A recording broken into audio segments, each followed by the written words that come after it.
So this is me in front of my third child, which is the bottom half of R2B2.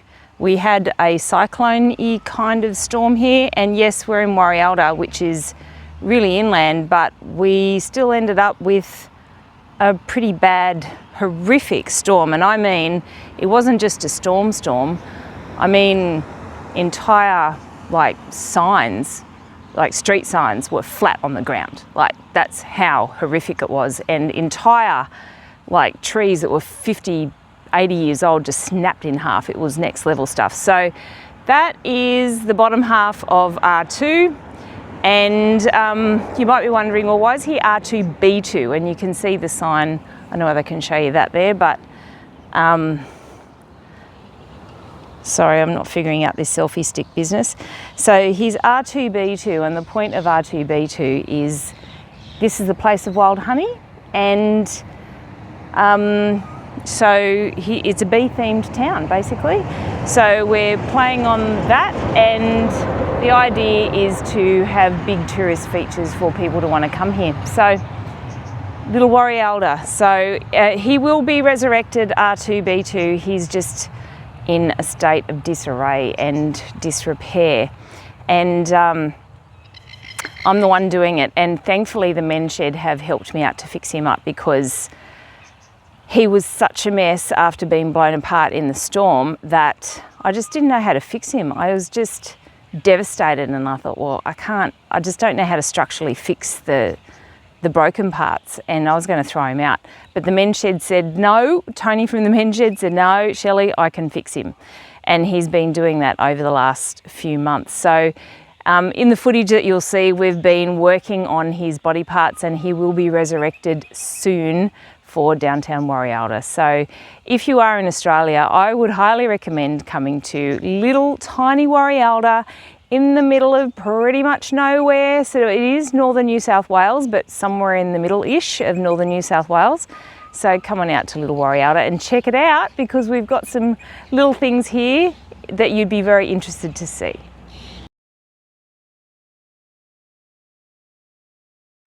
I need to check out the damage that has been done here. So looking at him, people like to poke holes in him to figure out what he's made of, and God, that annoys me, because then I have to go and fix up all the holes from all the poking. That's a bit of damage there that I've got to do. Look, someone's poked a hole right there in him. So frustrating. I swear, they've just come and poked fingers and sticks and stuff. Looking at him all around, I just need to check out things I've got to fix. Like in there's a bit of a mess. I'm going to have to get in there and somehow fix that. I do have something that I can do that with, I think. Looking at him, this is the spot where the legs fit in, and they're in the men's shed at the minute, so I'll have to fix up around there. Yep, it's all just made of polystyrene, as you can see. Just polystyrene. And that was where I was trying to get the legs to hook on, but that never worked, let me tell you. Zip ties worked better. Oh my gosh. There's little chips out of him, holes, bits coming off. That someone broke that off a while back. I'll have to replace that. That was something sticking out. Just wear and tear, chips and stuff, and bits coming off in there. What do I do to fix it with? Well, I make a mixture of, oh, look at all them. So frustrating.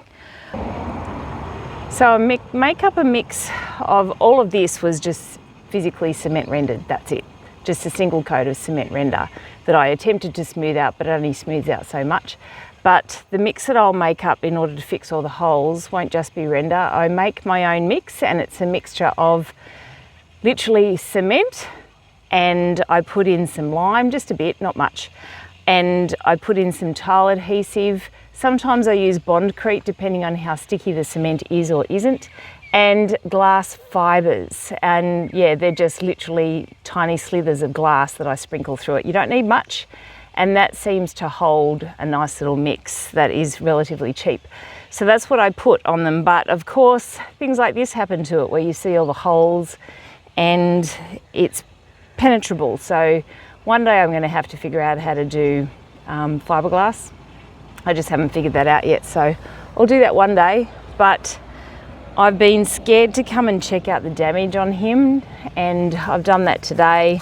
So he will get fixed.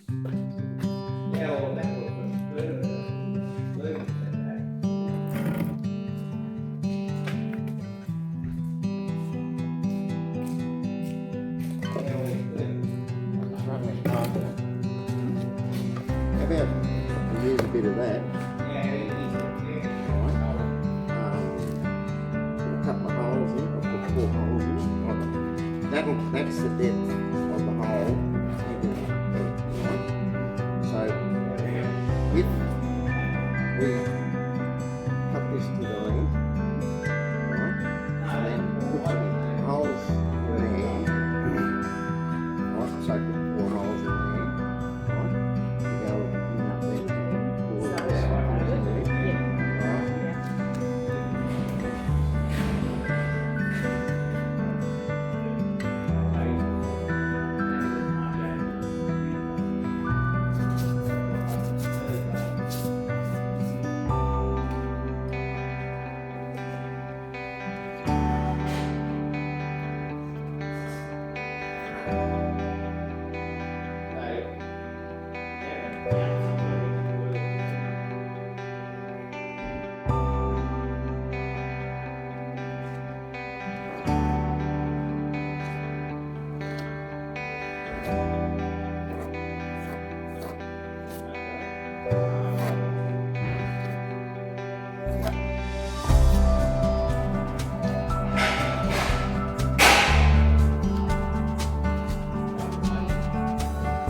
Why didn't you get that?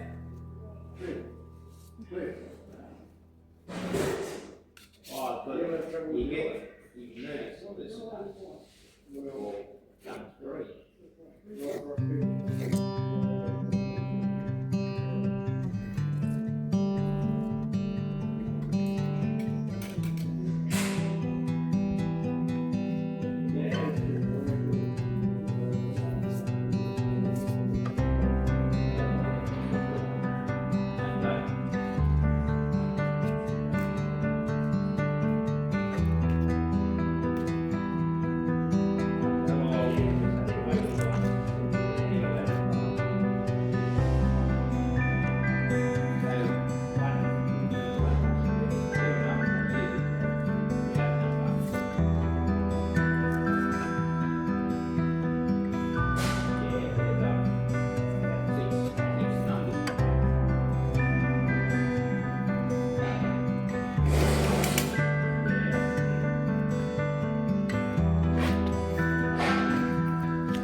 Oh, that goes into the main. Yeah, all I do is do the head.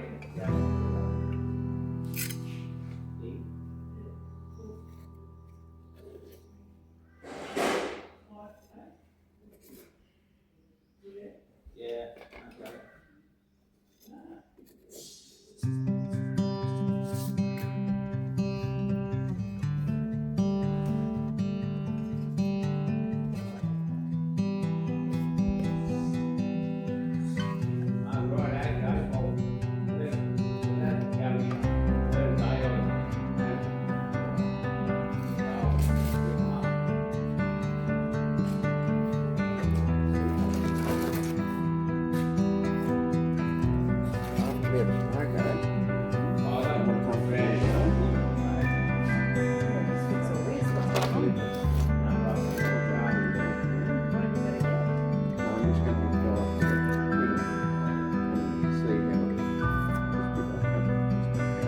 Oh, for R2. Yeah. Well, yeah, right. I see what you mean. Right. Yeah, right.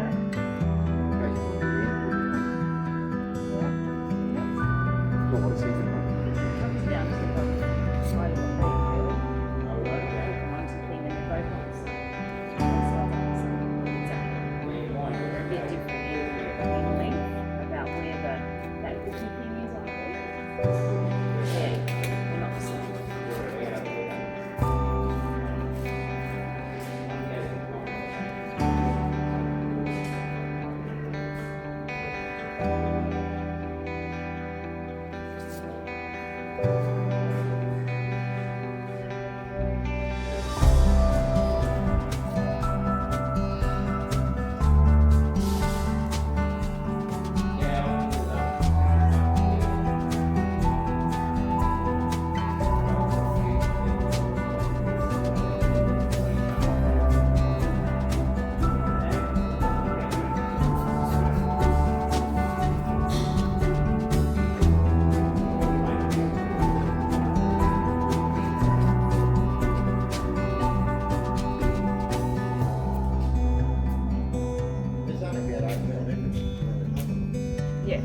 Yeah, but like that makes a massive difference if you're doing the same thing on both sides. One leg will sit on the ground, the other one will just hang. So, yeah, exactly.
Yep. Oh, is that what that means? I wondered what that means.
Trust you. So, yeah. I don't have any capacity to figure that stuff out, so great. I'll do that. Okay.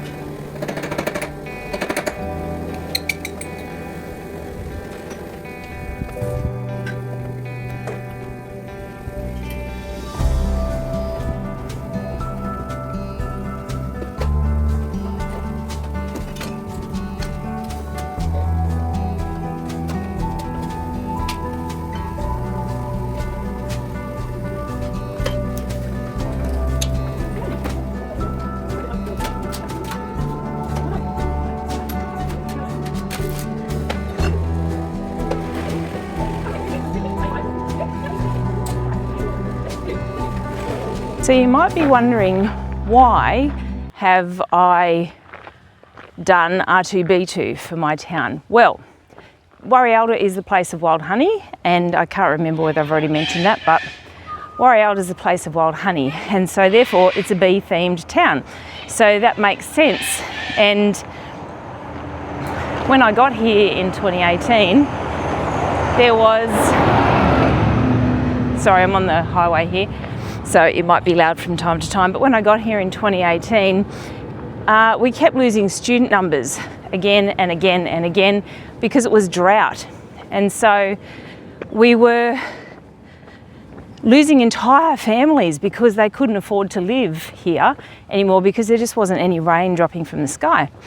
So I went, right, well, I have to do something to help the town to drought-proof this area, because we can't be having that. And so with that, I went on a mission, and I have done so many things. I have tried to get council on board with what are we going to do. And we did start sort of like a business idea campaign together. But not long after that, COVID happened and we were all unable to do anything for a long time. So that was challenging and it didn't really get off the ground. I'm sorry this is jumping around. I don't really know how to stop doing that. And so with that, I then started the Be Creative Challenge. And out of the Be Creative Challenge, I produced R2B2. There's a whole other story as to why he exists in the form that he's in and how it is that I got sculpting polystyrene, but I'll save that story for later. Anyway, and so we put that to the town to go, does anyone else want to contribute and do things for the town? And we had a few things, a few entries, and then so we installed R2B2, and then after that I went, okay, well, I will produce something so that we can provide them to the primary schools. And what can that be? And I thought, oh, the kids are all into Minecraft, why don't I ask them to make Minecraft bees? So I said, okay, if I cement render some polystyrene boxes, will you guys paint them into Minecraft bees? And so I thought, oh yeah, we might get 8 or 10. I got orders for 47. And so I then went about cement rendering 47 boxes, and you might think, oh, okay, big deal, 47 boxes, each of them the size of a dishwasher. So that took some time to cement render 47 bee boxes so that I could give them to the primary schools to paint. And I gave them guidance about how to do that, and they all submitted them by the Honey Festival. So that was really fun, and they did that, and they were installed by the council. They were all on board. And they were all placed around town there for a while. And I'm sorry, I don't think, I do have some photos somewhere. I'll see whether I can include them here from the bee boxes. But anyway, so I did that. But of course, they were painted by primary school students mostly. So they can only last so long. And because I'm a high school principal, even though I'd committed to upkeeping them, by the time it was ready to upkeep them, they were so far gone that I couldn't keep it up. So rather than look like a bunch of daggy things sitting around, I removed them all to come up with something better. Then it took me 2 years to develop Bumblebee, the transformer, because not a minute, no, that's not true, maybe 3 days after I installed R2B2, then a friend suggested, oh, you should do Bumblebee the transformer because it's Place Wild Honey and, you know, bee-themed town, and I couldn't let it go. I just installed R2B2 and he took me 18 months to produce, and I couldn't let it go. After she said make Bumblebee the transformer, I thought, well, now I've got to make Bumblebee the transformer. I couldn't let it go. And he was hard to make. I was terrified. I'm always terrified every time I do my art, always. But I time limit it and I go, right, you know, go out there for X amount of time, put on your music so you've got something comforting, and just give it a whirl. Most of the time I'm terrified I'm going to stuff it up, and sometimes I did, and I just had to cut a new piece. But so Bumblebee is what I produced, and here's a picture of Bumblebee. And so he also needs repairs.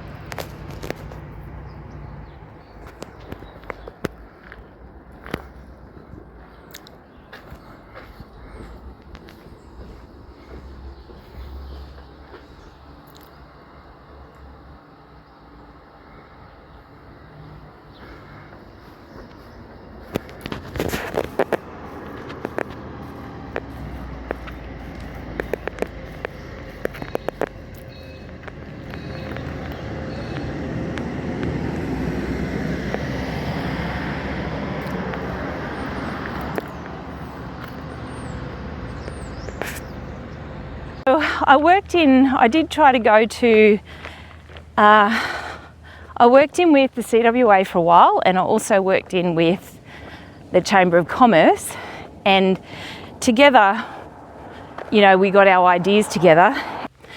So one person who was at the Chamber of Commerce loved the idea of Bumblebee, and they had the local pub in the main street, and my mission has been to get people to go down the main street so that they maybe spend money, because otherwise they just drive straight through our town. So they maybe spend money, and if they spend money, then maybe there's a good chance that we could weatherproof our town, from drought, that is. So that was my thinking, and still has been my thinking, and it has been my thinking for the last 8 years. It's now 2026. I have not stopped. The next thing that I'm producing, which you'll see in videos, is I'm going to be doing, and I've started and I've done 2 of them. I'm having trouble with lights at the minute, but I felt called to put something in a particular location, in the trees around a particular location, and I brainstormed with some community members, and together we came up with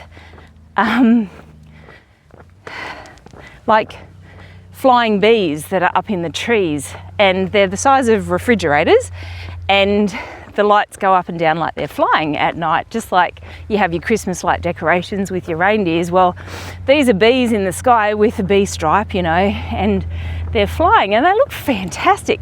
But my mission is to do maybe 20 of them and have them all around town or come flying into town.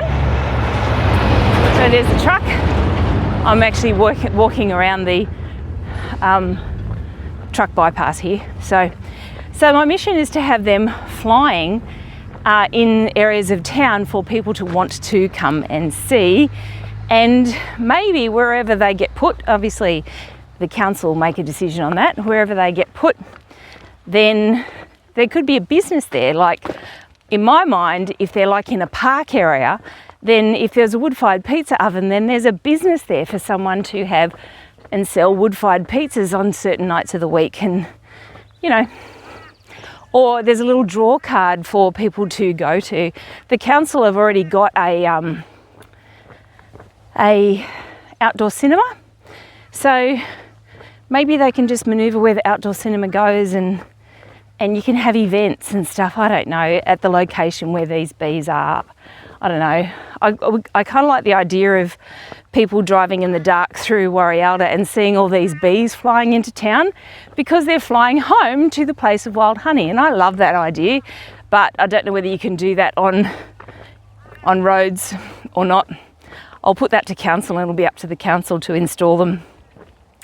So that will be in future videos about putting those together. I might show you something here. I might put in something here about the ones that I've already done and footage of what they kind of look like when they're done.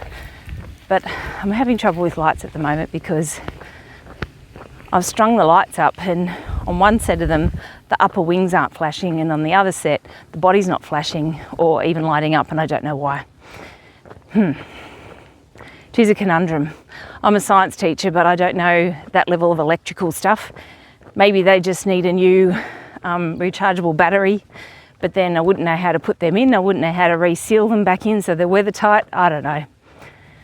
But maybe someone at the men's shed knows, or knows how to do that. So anyway, so that is basically my story, is to do art for the area and for free.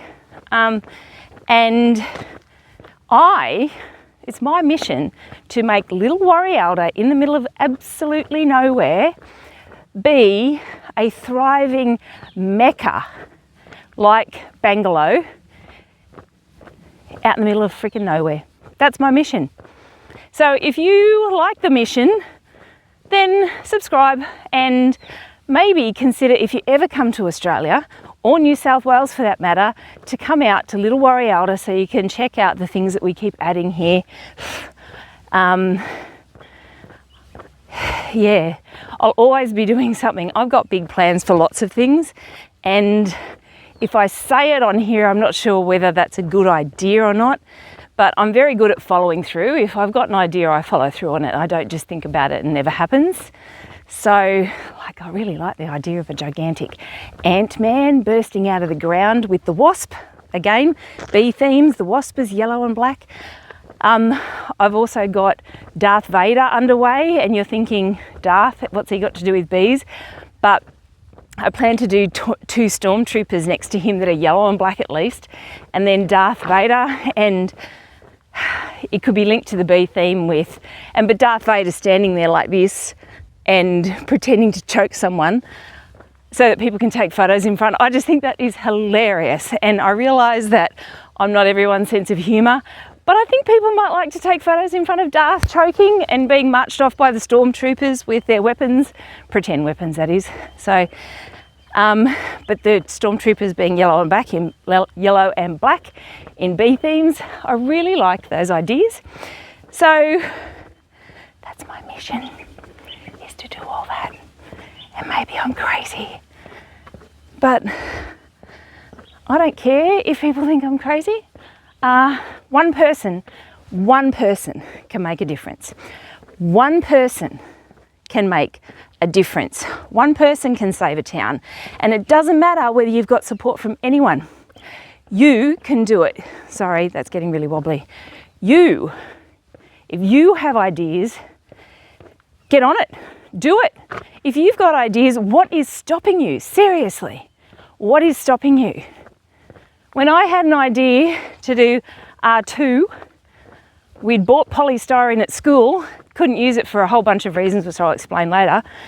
And then I went, oh my God, we got all this polystyrene that we were going to make flowers out of. We couldn't do it for various reasons. So what the hell am I going to do with this stuff? I went, what can I make that's in the same shape that isn't a lot of sculpting? And it was R2B2. And that's what I did. So I would bet, if you've got an idea, there is a way that you can bring it to fruition. I would bet if you've got an inkling of how you can contribute to your local community, or wider than that, you can do it. What is stopping you? Fear? Well, yeah, we're all afraid. But I want you to check one thing. You might be afraid, and that's one sort of feeling, like you know what that feels like, what fear feels like with anxiety attached and so on.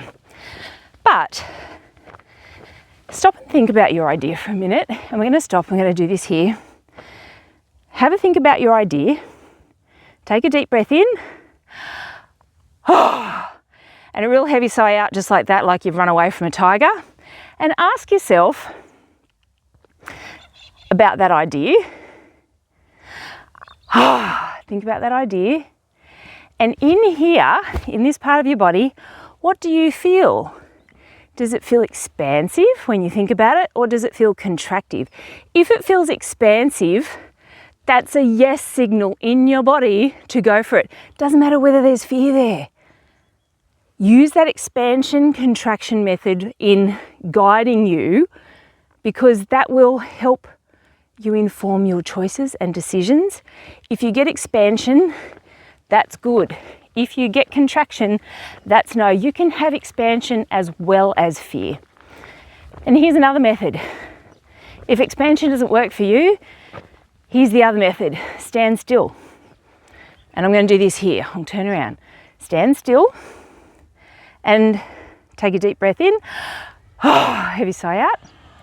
And ask yourself, oh my gosh, that car's going to think I'm absolutely crazy now. But ask yourself, is this an area I should go in? And notice, and close your eyes, and notice if your body feels like it's being pulled forward, as in a forward motion, or if it's being pushed back. If it's being pushed back, it's a no. If you feel your body being pulled forward or falling forward, that is a yes. So if you use that and you get a pushed forward feeling, again, what is stopping you? If you want to do something and get something off the ground, maybe you're watching this so you just do it. That's what I do. I just do it.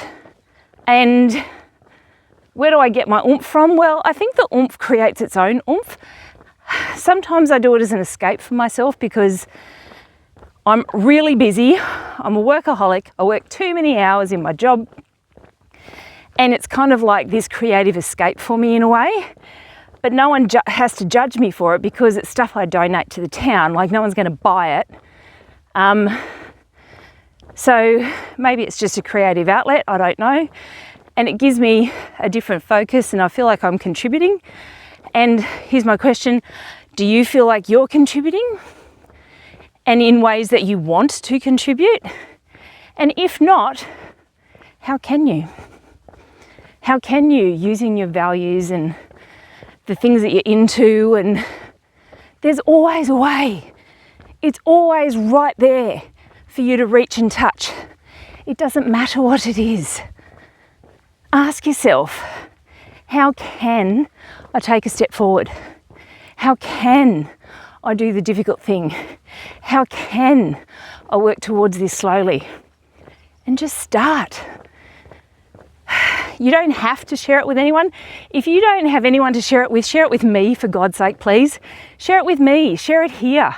I'd love to, because sometimes I feel like a lone reed in the middle of nowhere, trying to make a difference, sometimes all by myself. And they say you should build your community. And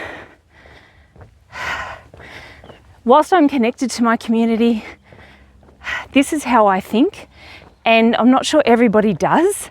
And this is my passion, this is my purpose, and you have yours. And if you don't have community anywhere, well, join mine. Write a comment below at the very least. Then at least, or subscribe and keep watching these, because maybe we'll inspire each other, because the world needs more inspiration, don't you think? Well, I think they do. Well, thank you for hanging out for this long. I've probably been boring you senseless, but I just get tired of watching people being stuck in their small worlds. And I always think, why are you stuck there? Why don't you get out of your comfort zone and do some stuff? Like, why don't you And the amount of people that have anxiety is just mind-boggling to me. Because I don't have anxiety. I have fear when I go to do stuff, for sure, but I don't have anxiety. And I think that's because I take steps towards what I want to do. Even if it fails, I've failed at so many things you wouldn't believe. I've failed at businesses. Oh gosh, I've failed at so many things. I've failed at market stalls. I've failed at producing art to sell. I was semi-successful at aerobics instructing. I failed at being an Australian bodybuilder. I got in the competitions, but no one ever looked at me after I starved myself to death for a year and had bodybuilt for 28 years and passed out at work. I was that starved to death, but I failed at that because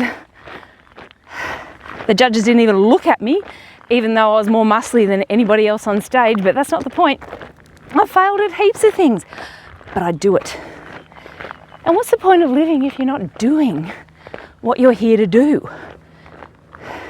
I think the reason why people have anxiety, perhaps, in my mind, is the lack of doing. If the doing was taking place, despite the fear, maybe they'd realise there is a way to navigate through the anxiety. That's my little opinion anyway. So, okay. Here's what R2 is meant to look like. I hope we get him together soon and we can actually post some footage of him installed. I think I might do a local celebration actually in town. Yeah, I think I'll do a local celebration in town to celebrate him being reinstalled with the help of the men's shed, because the men's shed, without them, he wouldn't be back together. I can build things, I can dream things up, I can build things, I can put them together, I can negotiate with people for installation, I can talk about them, I can video them, but fixing the broken stuff is draining for me, not my jam. That's why I'm hoping if I can put the QR code concept to council, so that if people do donate when they come and visit town, and at the QR codes, if they donate there, maybe those donations can actually help the regular upkeep of the features around town. Fingers crossed, maybe. I don't know. All right, I'm off. See ya.